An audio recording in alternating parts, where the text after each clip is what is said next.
లోకేష్ ఇక సుడిగాలి పర్యటనలు చేపట్టబోతున్నారు. చంద్రబాబు నాయుడు గారికి సంబంధించి రా కదలిరా సభలు పెడితే లోకేష్ వచ్చేటప్పటికి శంఖారావం సభలు, రా కదలిరా సభలు రోజుకి 2 అయితే లోకేష్ రోజుకి 3 నిర్వహించబోతున్నారు.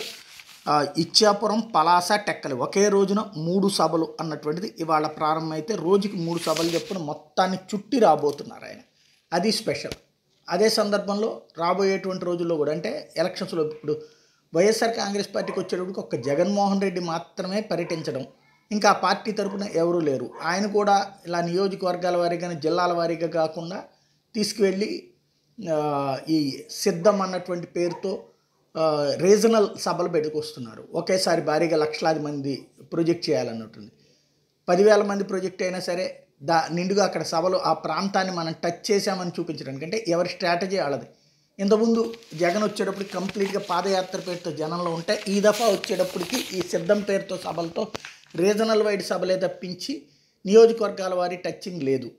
ఇంకో పక్కన ఇంకా అభ్యర్థుల ప్రకటనలు ఈ హడావిడిలోనే ఉన్నారు. అదే సందర్భంలో తెలుగుదేశం పార్టీ అధినేత చంద్రబాబు నాయుడు ఏమో ఆ అభ్యర్థుల వ్యవహారం ఆయన, అట్లాగే పొత్తుల వ్యవహారం ఆయనను పవన్ కళ్యాణ్ వీళ్ళు చూసుకునే పనిలో ఉంటే బయట తిరిగేటటువంటి పనిని ఇప్పుడు పూర్తిగా లోకేష్ భుజానేసుకున్నారు. వాస్తవంగా బాలకృష్ణతో కూడా పెట్టాలి, కానీ బాలకృష్ణని ఎందుకు అంటే ఇట్లాగా తిప్పాలనుకోవట్లేదు అనుకుంటా. ఒక పక్కన చంద్రబాబు, ఇంకో పక్కన లోకేష్ పర్యటనలు అన్నటువంటిది సీరియస్గా చేసుకుంటూ పోతున్నారు.